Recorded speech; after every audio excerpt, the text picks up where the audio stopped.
आर्थिक निकष इथे मागणी नसताना, संबंध नसताना या आरक्षणात घालण्यात आला.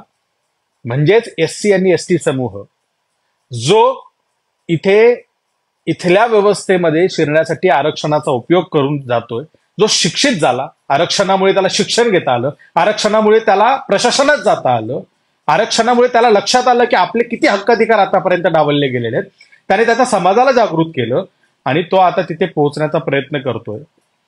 त्याला तिथून काढून टाकण्याचं काम या क्रिमिलियरच्या तत्वाने आता होणार आहे.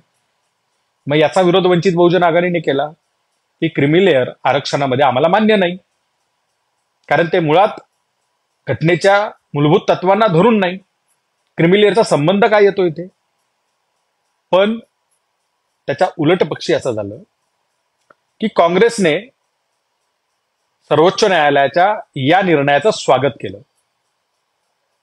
आणि काँग्रेसने स्वागत केलं तेवढ्यावर ते थांबले नाही, तर त्यांच्या 2 राज्यांनी शासनाचा तिथला जो काही एकूण भाग आहे तो राबवत असताना ह्या जजमेंटची अंमलबजावणी करणारे हे आम्ही सगळ्यात पहिले असू अशी घोषणा करून त्या ठिकाणी त्यांनी ते राबवायला घेतलं. तेलंगणा सरकारने इथे क्रिमिलेअर कसं राबवता येईल या संदर्भात त्यांनी एक कमिटी सुद्धा तयार केलेली आहे. लवकरच तिथं क्रिमिलेअर लागू होईल. म्हणजे तिथला एससी एसटी समाज ज्याची आर्थिक क्षमता म्हणजे आधी एखाद किंवा 2 पिढ्यांनी जर का आरक्षणाचा लाभ घेऊन थोडीशी आर्थिक सुबत्ता मिळवली असेल, तर त्याच्या पुढच्या पिढ्यांना आता आरक्षणाचा लाभ घेता येणार नाही.